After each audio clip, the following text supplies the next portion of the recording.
Hey, I'm Erid, a product manager at Publicis Sapient, and I'm here to answer questions from the internet about Web3 and the Metaverse. Someone on Quora asked, what is the Metaverse and why should we care about it?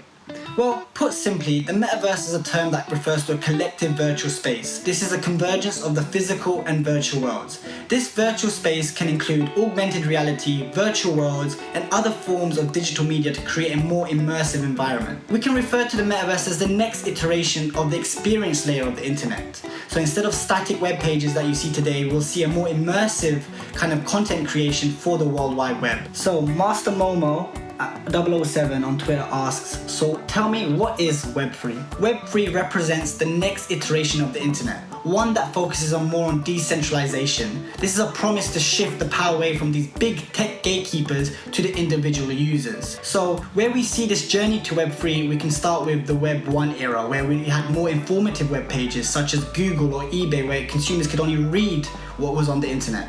Then we shifted to Web 2, which was more interactive. We saw the rise of Facebook, Twitter, Snapchat, all of these social media giants becoming more interactive with the consumer.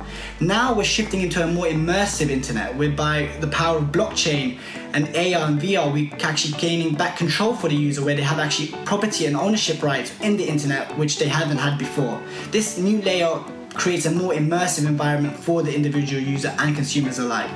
On Google, people are asking, what is the difference between Web3 and Metaverse? Well, Web3 is essentially the next iteration of the internet. And the internet is made up of three components. It has an experience layer, a technology layer, and a content layer. And Metaverse is that experience layer, which is how we're interacting with the World Wide Web in terms of a more immersive fashion. Someone on Quora asks, what are the serious ethical challenges presented by the hyperreal metaverse? These challenges are the similar ones that we face today with social media sites. So in the metaverse, people might be subject to online harassment, online bullying, and because of these interactive and immersive environments, we might even be subject to internet trolls in a more immersive way. Guardrails need to be put into place and safety policies need to be aligned to ensure a safe and fun environment for all people enjoying these virtual environments. Someone on Quora asks, what are the business opportunities in the metaverse? Firstly, retailers benefit a lot from the metaverse. Because of these virtual and interactive spaces, retailers can actually pitch and promote their products in these new immersive environments.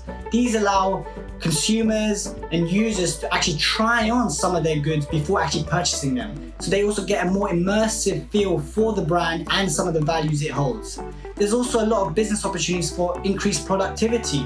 So virtual worlds such as the Horizon can actually facilitate meetings for individuals. So instead of having to travel 2,000 miles across the world, you can actually put on your virtual gear and actually enter the metaverse to actually conduct these meetings, saving travel costs and spending for businesses. There's also ways of actually promoting some of the products that you have, especially for B2B enterprises, to actually showcase some of these new innovations directly to the consumer or to some of these business partners. That way, in these virtual spaces, you can create a more immersive environment to actually create more value and demand for some of your products. Someone on Quora asks, how will the metaverse affect business marketing? Well, JP Morgan actually predict by the year 2027, in-game ad spending will hit $18.4 billion yearly in the metaverse. So this is catering towards this new generation of consumers who are spending more time online than actually interacting with the physical world. This new way of interaction actually increases business marketing, as eyes and new faces are actually going to explore these metaverse opportunities and actually cater advertisements directly to the consumer and cater for their personal preferences due to the data that they actually hold for that individual.